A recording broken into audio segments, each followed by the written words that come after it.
Hello, my name's Greg Egan, and I'm a social worker registered with the Australian Association of Social Workers. And today I want to talk about the topic of 9 signs you may be dating a narcissist. So let's get into it. So the first sign that you may be dating a narcissist is that they are easily jealous. A narcissist may feel threatened by others' success or accomplishments, including those of their partner. So you could be more successful in work than them, you could have more friends than them, and they're going to feel threatened by that. And they're going to be extremely jealous of that. They may even be jealous of your friends. They may have been jealous of your family or even your children if they're becoming a step parent, for example. So just say you've got a daughter and they may see themselves in competition with your love for your daughter.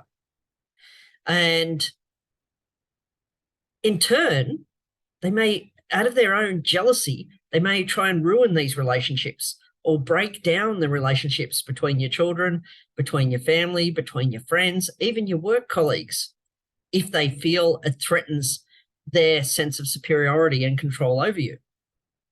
And despite being self-involved with a high sense of self-importance, they are also often insecure and are jealous of anyone that takes away the attention from them. But they also think that everyone is actually jealous of them. So they might say, oh, everyone's just jealous because I've got a better life, or because I'm better looking, or because my career is more successful. So they have this constant sense of that everyone's just jealous of me and what I have.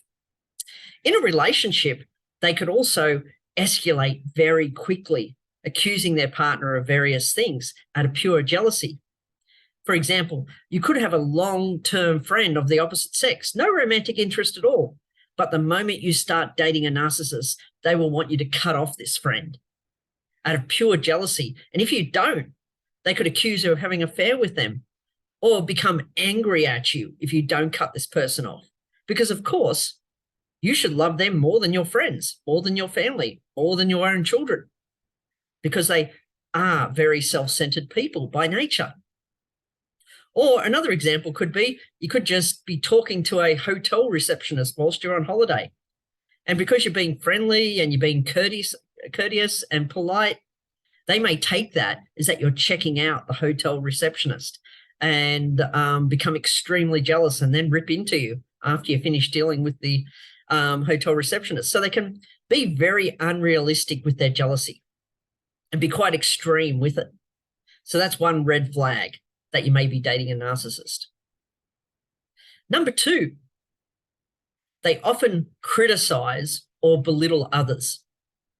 A narcissist may put others down to make themselves feel superior, including their own partner. They do this because they feel they are better than others, that they're more important than others, and generally more superior to others, and feel entitled to special treatment. So they make themselves feel better by putting others down. So if you're seeing your partner putting a lot of others down, criticizing a lot of other people, and always putting themselves in the right and everyone else in the wrong, then, and even if they start belittling you and putting you down and making you feel like general crap and trying to attack your self-esteem, your sense of self-worth, and criticizing all the things that you do, the good, the bad, everything, because of course, they tend to feel that everything they do is right. So if you find yourself being constantly criticized by your partner and constantly put down by your partner, then you may be dating a narcissist. Number 3, they can be manipulative and very controlling. A narcissist may use manipulative or controlling tactics to get what they want, including in their relationship. So be very careful of that. Examples of this include gaslighting, triangulation, love bombing to win someone back, but then turning back to their abusive behaviors after they win you back. And so giving you that false sense of security that they really do love you. They will accuse the other person of doing the things they are doing. So you might find yourself constantly being accused of everything they're doing to you. They may constantly be playing the victim when they are the actual perpetrator. They may be constantly guilt-tripping you into doing whatever they want. They may do smear campaigns to discredit and isolate you from other people, or isolate you from your friends, from your family, as well as many other tactics. They may even, on a regular basis, threaten to do something like leave you if you don't do what they want, every time they don't get their own way. And even if you catch them out in a lie, they will deny it and try to control the narrative and manipulate it. So there's another sign you may be dating a narcissist. 4, you are being subjected to constant gaslighting. And gaslighting, I did a previous video on that on my YouTube channel, and you can look backwards on that video. But gaslighting, in short, is the act of manipulating the truth by psychological means in order to make someone question their own sanity, thereby gaining power over them. Narcissists are able to twist the truth in order to make you feel crazy and gain control over you. This is what gaslighting is all about. So it comes back to that manipulation narrative of the earlier red flag I was pointing out. Number 5, grandiosity. Narcissists insist on their own superiority over others. They've taken self-confidence to the extreme and believe they really are the center of the universe, even in your relationship. Everything must be about them. Everything must be about impressing them, doing everything for them. You must do this for me, or you're not good enough for me because I deserve all this, because I'm superior. I'm so beautiful. I'm so intelligent. And yes, so that's generally some of the narrative you're going to get with them.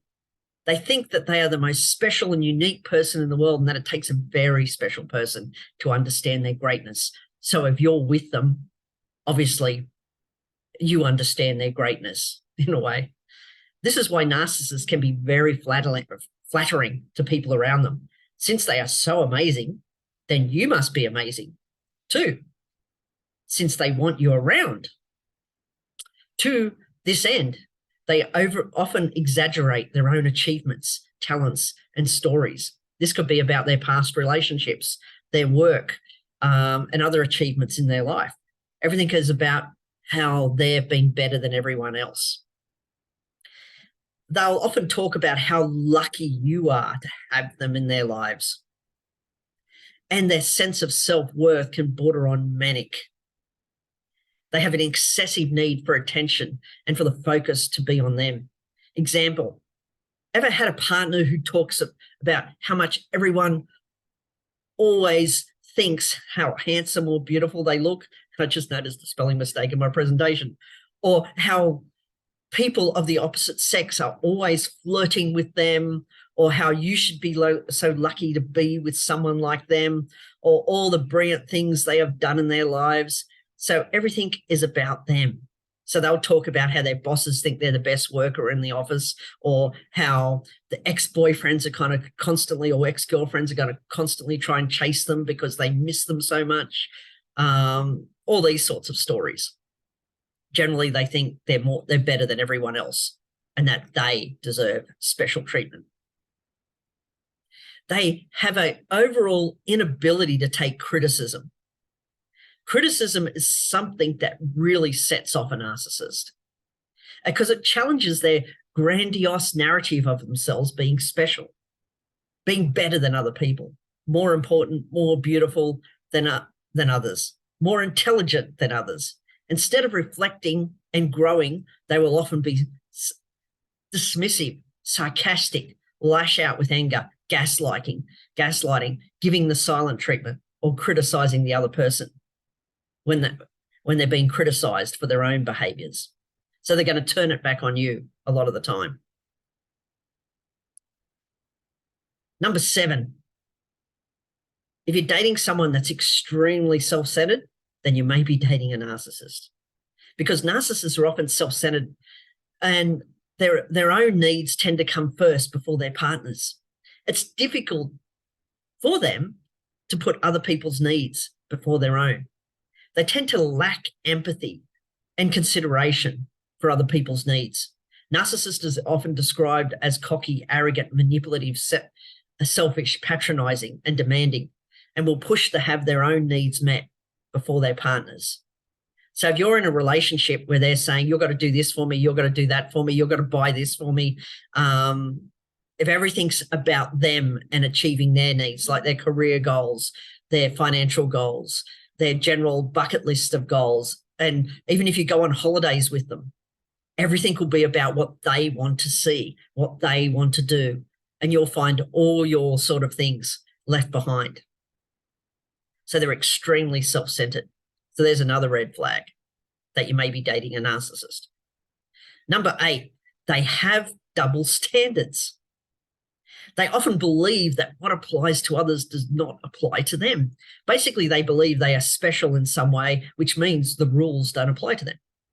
They will often do whatever it takes to get what they want, including cutting corners, lying, manipulating. They will be judgmental around what people do around them, but justify themselves when they do the exact same behavior.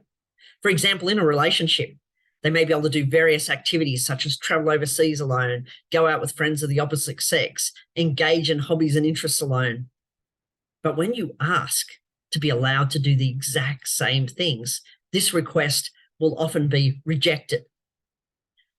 But those reasons that they're given for why they're stopping you from doing these things don't apply to them. So there's another red flag. The double standards that they often exhibit. And the final and number 9 example I'm giving today is that they lack guilt, remorse, or empathy. They struggle to understand or care about your needs. They have no issues with degrading or manipulating others for their own needs. They can be quite malicious, treat people badly when confronted about issues or things they have done. And they exhibit a lack of guilt or shame for their behaviors, even if they are clearly in the wrong. They are right about everything and really apologize, even if they are clearly in the wrong. So if you're with a partner that's showing a complete lack of guilt for anything they do, a lack of remorse for anything they do, a lack of empathy, and they seem just generally really cold emotionally for things they do, when you call them out on it, then you may be dating a narcissist. Now, there's just some examples and red flags that you may be dating a narcissistic person. If you have your own examples, please leave them in the comments below. Or if you have any questions around this, please leave your comments in below and I'll see what I can do to help you. But anyway, if you like these sort of videos or you would like videos on other topics, please leave your comments below, hit like, and please subscribe. And thank you for listening. And here are just some useful references that I'm going to put down there and on this. So let's end this video and thank you for listening.